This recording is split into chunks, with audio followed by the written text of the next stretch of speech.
Thank you. So, in my presentation, I think I'll give a bit more details on things we already discussed, and I'll try to do to be a bit more tutorial-like, so that I hope it's not too easy or too difficult.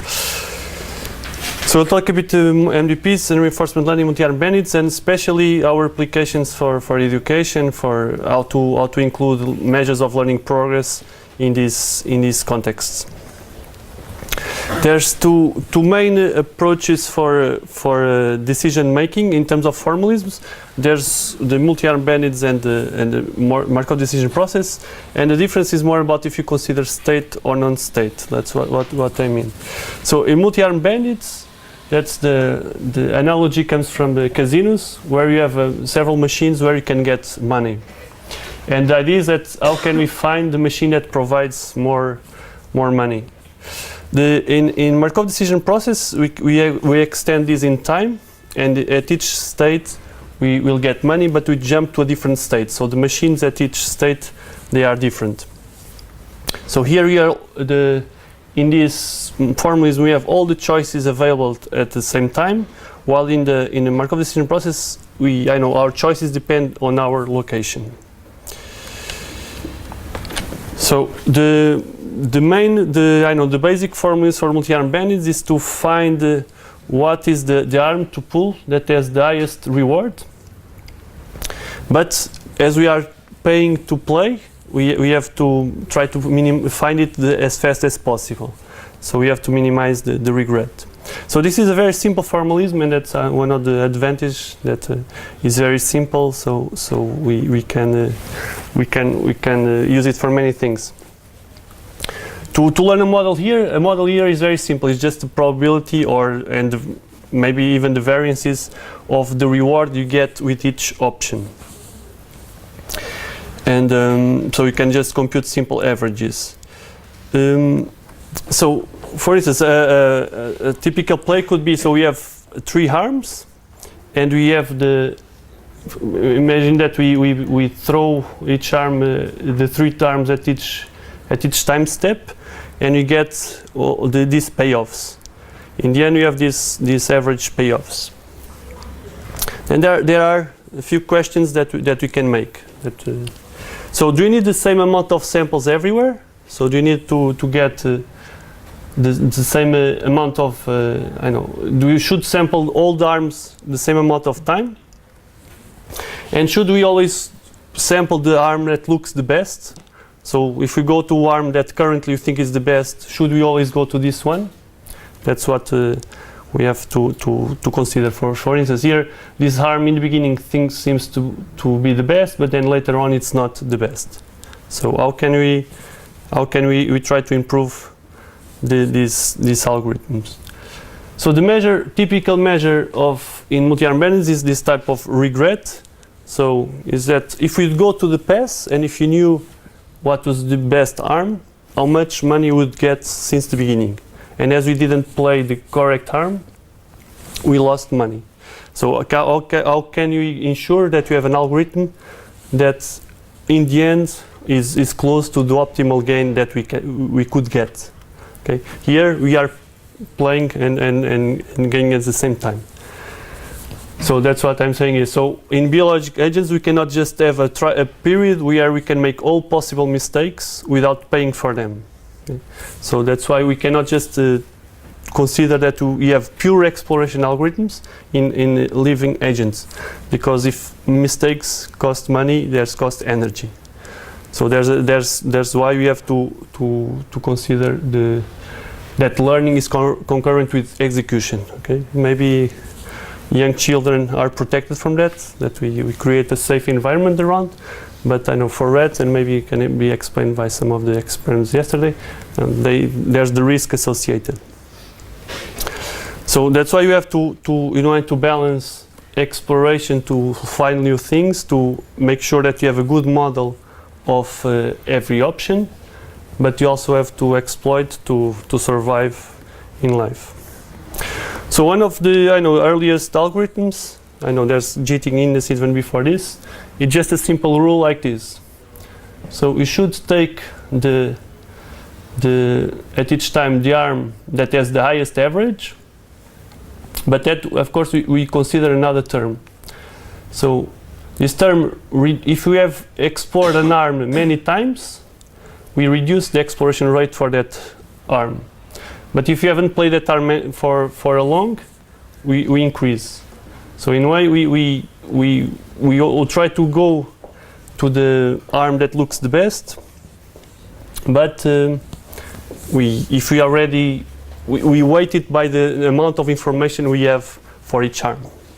So n is the sum of all the tj, or so tj, yes, tj is the where is it? Okay, tj is how much time you sample arm j. So n should be the sum of all the things.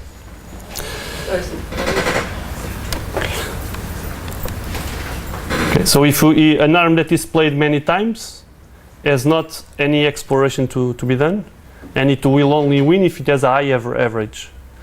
But an arm that has not been, that has a very low average, estimated average for now, but if he has not been played, we give it a bonus.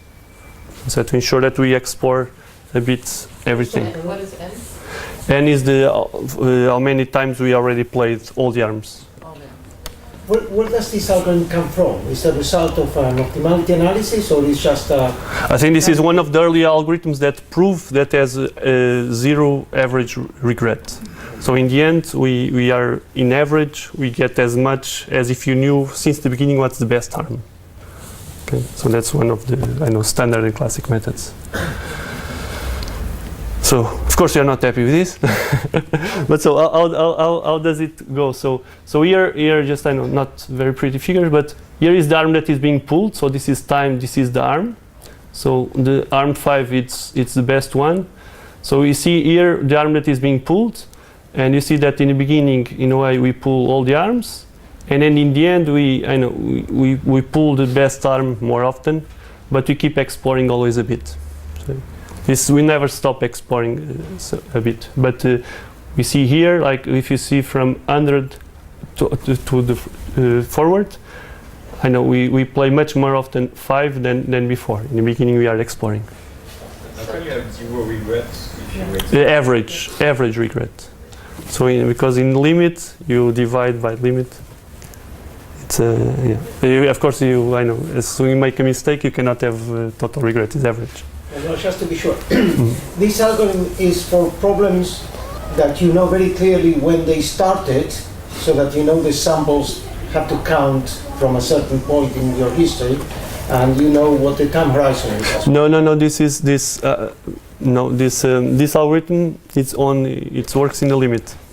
So in the limit it will have average regret. So if you play this an infinite, conditions have to be assumed to be stable then. Yeah, that's the problem. Yeah, that's what I'm going next. That's why. Yeah. So strong assumptions.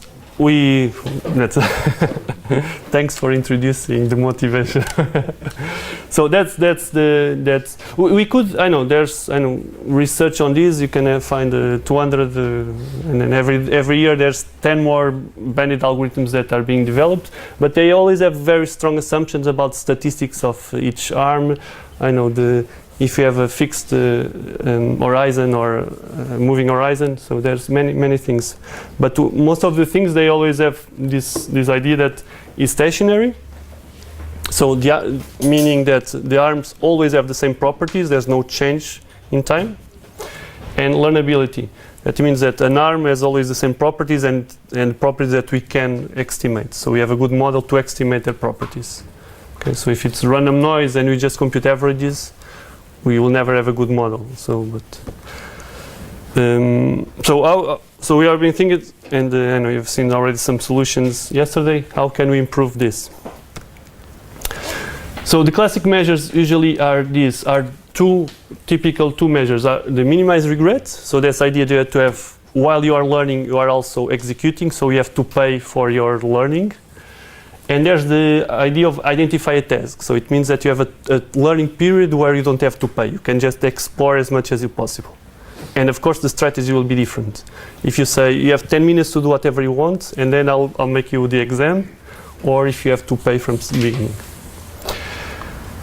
I think I think in this workshop, I think we are more interested in other type of things. We are interested in I know, if you have multiple tasks, can we find which ones can you learn? Can we find which tasks can we learn? Or which is the subset? So we are new measures that we can introduce. So in abstract, I know, or more an analogy, we have this idea of strategic student problem. So a student in the end knows that in the end of the semester we'll have 3 exams. And then the challenge for the student is each day to decide what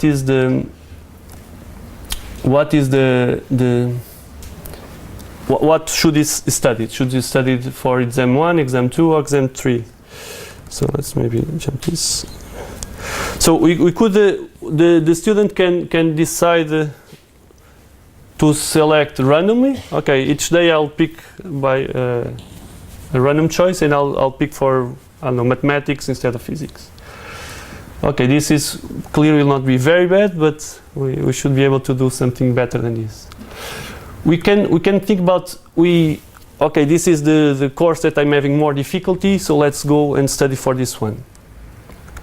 The problem is that we might have difficulties in the course, and it's not just putting hours that will solve the problem. We might need to get knowledge from other courses to go around and to learn it. So we might be stuck on that the worst, because we cannot really learn it. Okay, so if we cannot assume that everything is learnable, we might get stuck in the exam that we have worst expected results. The same thing for the best. If you go, okay, I think I'll have 90% in mathematics, but I don't have 200%. But still, again, we might be on our limit of knowledge, and maybe we should not try to go more than this. Well, of course, maybe you should try to go to the maximum progress. So the course that we are learning faster. Okay, I know I studied mathematics yesterday. I learned a lot. Maybe today I'll start again mathematics, because I'll improve my average. So we try to see if everything is perfect. So imagine that we knew. So if I put, so the solution is here, like in terms of the learning rate. So the average thing is the convex, the green one. And you might see that there's this black line here.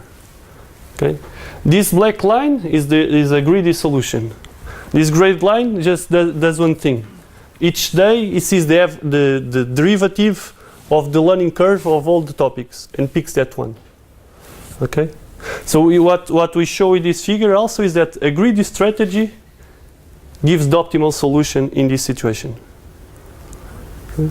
If instead of trying to solve the optimization problem, we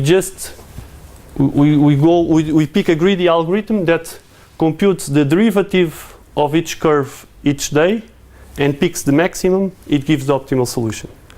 Okay, so in this case, maximizing the learning progress is optimal. But it seems easy to construct examples where that's not the case. Yeah. So, yeah. So this strategy is optimal if the costs are independent and submodular. Okay, submodular means that if you put more time, so it doesn't depend. We cannot forget, and it always increases. Okay. And if the topics are independent, this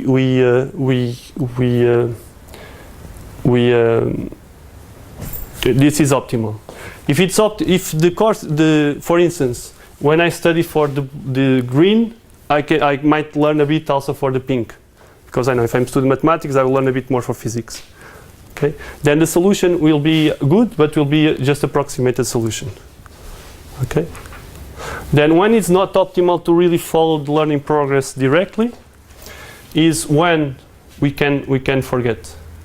Like if you learn a bit more, put some time, we can forget. Then we cannot always go for the learning progress. So that's why we need stochastic methods. So we cannot really either in other algorithms that we see for the bandit, we cannot just, in the real world, we cannot just go direct for learning progress. Okay, we should go to learning progress, but stochastically keep sampling the other algorithms, the other solutions. Is there a way to deal with this if you have some kind of memory? Like, can you keep the greedy strategy if you have some kind of memory register that allows you to? I don't have a good enough intuition for what. Yeah, like how the independence assumptions translate into. No, the most thing is about the similarity, or if you go down, or that's the difficult part. There's another example here. If you consider just the pink and the green and the upper panel, but now you imagine that the green one is saturating not at 0 but at a finite value. Right? And any greedy policy will just continue doing only the green one forever. And that's obviously a bad idea. If it saturates, so the derivative is 0. It saturates at a finite value. But it's set at one point. It stops here, right? So derivative becomes 0. No, the derivative settling at a finite value. Okay. So it means that you can always learn. Yes. But then in average you are also improving. That's not really. Yes, but you would be improving much faster if you switch to the pink one, potentially, right? If that one had a sort of higher constant learning progress after some initial period. When the Yeah, but that's not the case with the assumptions here. Like here we assume certain shape of the learning rates, which make that in this case it's not possible. But in general, you're right. So there's this is just the simple case. We have this particular structure, and then, but of course we usually don't know these learning curves, and usually even the assumption might be a bit strong. So the difficulty is that these things about so some things we usually, for instance, imagine that you also want to learn this signal, so the same task. Of course, it's clear that here we know that we need more information than here. But if we don't know this, if no one tells us that we need more information here, it's difficult. So we should not assume that we know the learning curves, and I think this is more or less obvious. We should be able to measure it online the learning curves. So we should be able. What are the axes, or what are Y and X? This is just representing. So imagine that we want to. Now here it would be like, imagine that you want to learn a function from X to Y, just an abstract thing, just to show that here you need more samples than here to represent this function. Okay, just to show that we cannot assume that we have the learning curves. Okay.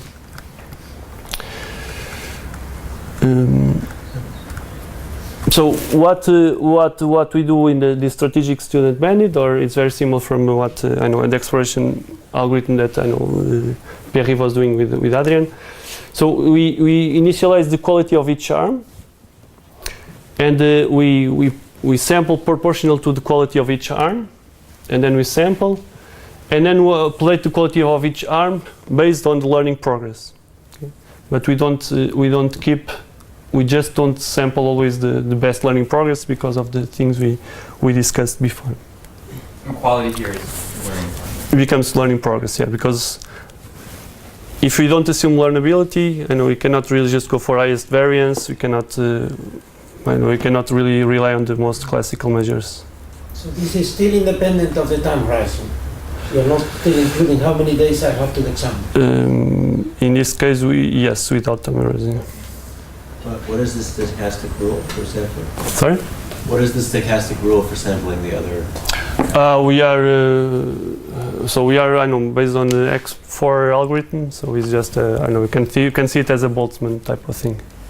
Yeah, but I mean, is in the standard explore exploit case, sometimes do something like uncertainty. So the more uncertainty you have about what your learning progress is, maybe the more you want to sample it to know, rather than doing it less noisily? So for the second part, I'll show you measure that we include this. We include learning progress. We sample, and then we have a confidence on our estimation of learning progress. So is that like is that the upper confidence bound in is that a pure? No, here we are not using. Here we are just sampling based on learning progress. Okay. I might, yeah, I might be able to talk about this. So maybe I'll skip this one because I might know, and I'll just. So this is actually someone asked yesterday about can use this can be these different choices can be very abstract. For instance, each choice or each exam is a different learning strategy or even a different exploration strategy. So we did this algorithm where we define many exploration strategies. So each of these strategies, and we define several domains, and more or less we define the optimal exploration strategy for each domain. But of course, when an agent is in a new domain, it doesn't know what is the optimal strategy. So online, the agent should be able to estimate what is the best way to explore. So what we show here with this algorithm is that, okay, so this is the ranking. So we can find online a good select what is the best learning strategy. Okay, so an algorithm that is not a single algorithm is not optimal everywhere, but we should online be able to find which one is to explore. Clear? So these choices are really very abstract things. So I know we are discussing this, and it might be interesting, is like how to apply this for education, for instance. So most of the things is about an agent that learns, but can we use the same thing for teaching? Okay. So we are doing these experiments where we have these curves, and we have knowledge components or the different topics that we want to learn, and we have several exercises. So we can propose, I know, for instance, we are using this problem for kids in the second grade, and they have to buy this object with this price, and to buy they have to slide the notes and the coins to make the correct price. So they have to learn how to recognize the bills. They have to recognize how to make sum. In the level that is more difficult, they have to give the change. Okay. So we can propose exercise prices that are easier, like you have to buy something that costs 5, you just use one bill, and then but you have to buy something that costs 85, 10 cents. They have to also know cents, and they just learn it in the third grade or in second grade. So we have to decide which exercise will allow them to learn faster or to learn. So we see that we are in the same formalism as before. We have to learn different things. We can propose different, we can sample different types of exercises, and each student will have his own particular difficulties. So we will follow the same idea. So in terms of measure of learning progress here, it's difficult because you don't want to propose an exercise, make an exam to evaluate their knowledge in all competencies. So it becomes difficult to evaluate what they know. So in terms of measure of learning progress, we measure what is the rate of success, if they are improving their success rate on the exercises. If they were failing always and now they are being able to succeed exercises. Because we cannot really estimate their knowledge level every time. We cannot make an exam every time step. So we have this type of, and actually we also cannot really propose very, very difficult exercise because it's a bit, might be difficult. So in a way we restrict the exploration to, so we talk with teachers and they say, okay, the first type of exercises will be, okay, buy one object without cents, or return, give the change without cents, and then we create a set of possible exercises. And inside this zone of proximal development, in a way that is our motivation, we use the bandit algorithm to explore, to pick which exercises they are learning. do you find that zone? This is a teacher that tells us. Like they say, okay, this exercise is more difficult than this. Like this, he gives us some pedagogical. I see. But, so you don't use any measure of performance? No, to construct this sequence, we use a teacher, because I know we go to schools. If you to get the first exercise is like you have to give the change to buy two objects with cents. I know the kids will stress out, and the teachers.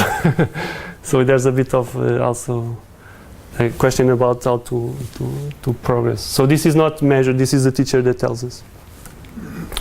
So if we propose exercise A1, for instance, and then the kids, they are able to solve it. So we move our zone of proximal development, and then we keep exploring these exercises, and then they succeed. Then we keep exploring. Okay. And of course, if they cannot succeed one exercise, we can go back. So if they cannot understand sense, we will say, okay, now can you buy two objects instead of one, and we can follow this learning strategy. So it's so this I is. didn't quite understand. How do you go back? I mean, if the teacher tells you, so once you have the zone that's determined by the teacher, you select randomly. No, so we have this zone, right? Then here we will use the bandit algorithm, okay? The strategic student idea. With the maximal learning rate?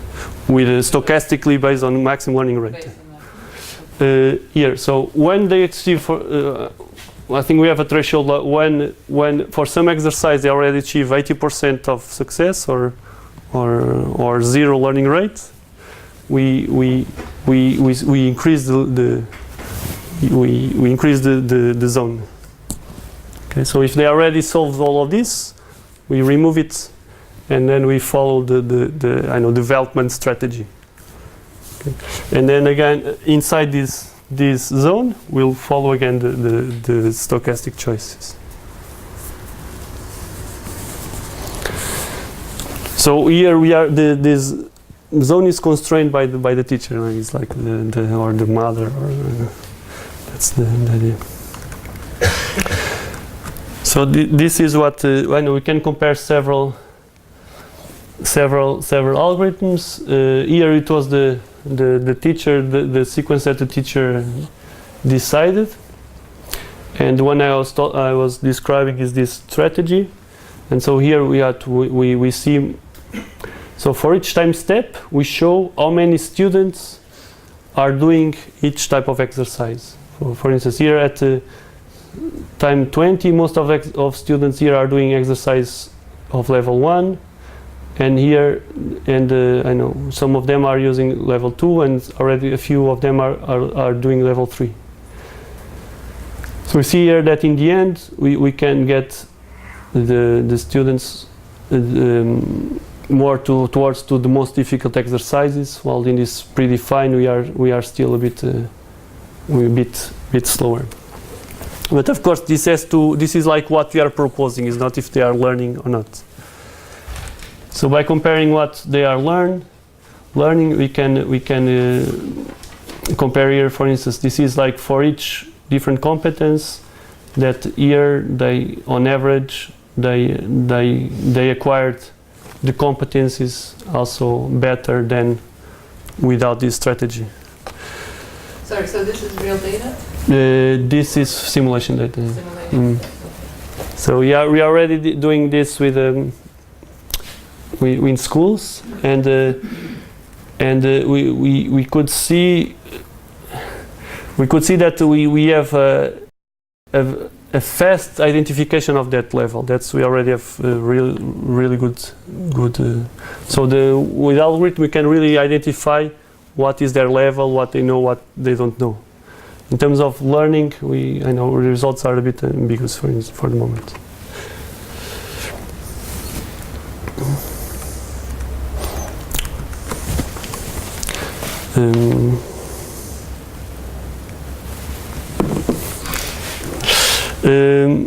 So I'll just show a bit. I'll just go fast with this. maybe I was just going to the zeta thing. So I was just trying now to, how can we apply these ideas in the context of MDP? So one thing that is different for bandits than in an MDP is that for bandits, for instance, imagine that we want to learn a map. We want to understand what's in a region. A bandit is like a satellite that can, okay, I know I can take a picture here, then I can take a picture here. But this is not, if you have a mobile robot, if you want to take a picture here and then another here, you have a cost of switching. Someone else yesterday asked about the cost of switching from one test to another. And the MDP allows us to define this, that if you are in a given state, you cannot sample anything that we want, you have to move there. Okay, this creates lots of constraints in the motion, in the way to go there. So I'll have to go fast, but so I know some of the discussion. So in terms of MDPs, there's two main approaches to reinforcement learning MDPs. There's the model-based approach that typically is called dynamic programming. Solution was Bellman in the 50s or 60s. And that's the idea that if we know the model of the environment, that is, if we know how an action changes a state, we can compute the value. So we can just iteratively apply this equation and compute all the values. In the model 3, or what is usually called reinforcement learning, we assume that we don't know the model of the environment. We don't know how one thing jumps to another. And we just approximate these values with samples. So now I observe that I jumped from this state to that, I receive this reward, so I'll update my value. Okay, I know we can think of these values as a model, but there is not an explicit model, just an evaluation. And this is the famous TD measure, TD error that everyone uses. Everything in perfect conditions, this gives the same result in the end. Okay? So exploration. So if we have a model-based thing, okay, you have jumped this, blah, blah, blah, blah. So in terms of exploration, we can do random and we can do biased. We can have epsilon greedy that we try to always pick the best one, but sometimes we pick something that we think is worse. But this is not a very so we are just locally see what we know and we don't know. We don't project in the future what where would be nice to learn and where would be not nice to learn. So there's the idea of exploration bonus algorithms. And I really have to go fast. So there's this idea of okay, I'll just show directly this is a very simple representation of the Rmax algorithm. Okay, so the Rmax algorithm, we create a model of the environment, but we force that each choice is visited a certain amount of time. To force this, we just create an exploration bonus. Okay, we artificially say that the reward here is 10, the reward here is 10, and reward here is 10. Okay, this is not true. We are forcing it. This is an exploration bonus. So then we start sampling. So we get reward 1 for arm B. Then we get reward 2. Okay. So this is the statistics. So the true rewards for now for arm 1 is 1.25. For arm B is 2.5. For arm C is -3. Okay. But we'll ignore this. We'll keep exploring because we still think that the reward is 10 everywhere. Because you are forcing to explore. Okay, imagine that we have a threshold of 3. When we visit 3 times a state, we say, okay, it's learned. Okay, state, we sample, you get 1.5. Action 1 becomes known. Okay. The reward here becomes 1.5, so the value of this option becomes 1.5. But now this still look better because they are 10. B, again, we explore 3 times. This becomes 2. And now, even if the C is clearly the worst, but because for now the average is -3, we're still going to explore it. Because we think that this C this value is 10. Okay, we have this exploration bonus. And then we'll explore, and then from now on, we have a model, we can just run, okay? I'll just do very, very fast. So here we are forcing to explore every option the same amount of time. So what is the advantage compared to optimistic initialization of the Q value? Is in terms of model free is a model free model based thing. If in optimistic you will also force to explore all the actions when you are in a state. But if there's a state that is very far away from you, you cannot really. Also, these Qs are state values here. Yeah, so I'm just showing you the bandit and because it would be making the example. It's the long term. It's model free versus model based. I think some people make this connection between the two things. So what we just again here we are assuming we are making strong assumptions, like in the case of the bandit. So we are assuming that all states are optimistic, assumed to have maximum reward. But what if you don't know the discussion yesterday? What you know that some states are clearly bad? I know we have a prior, we encountered similar states and we don't like these states. What you know that some states are really bad. So should we export them? Should we really be optimistic? We also assume that all states are the same. So we say that we should visit each state and action 3 times. But as we saw in the case of learning rates, I know some things you can learn faster than others. Okay? And then if some things change with time, so RMAX doesn't allow us to do anything. So that's why we also try to include measures of learning progress in this case. So what we do is that we compute the learning progress in the model. Okay, so we do some kind of cross-validation to compute the quality of the model, how the quality of the model improved in last case samples. Okay, and but of course these measures are noisy, so we include a measure of confidence on our estimation of the learning progress. Okay. And then this is, instead of putting our exploration bonus is based on the number of visits, our exploration bonus becomes based on this.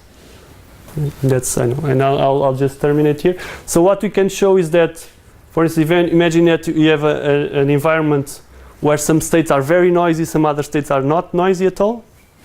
Of course, if you know these properties, you can do the optimal exploration. We can say for RMAX, or here you explore just 5 times, here you explore 50. Okay, but with our algorithm, it's we can estimate these online. We can estimate. Oh, here I should stop exploring, and here I should continue. Okay. Now I'll stop here. Questions?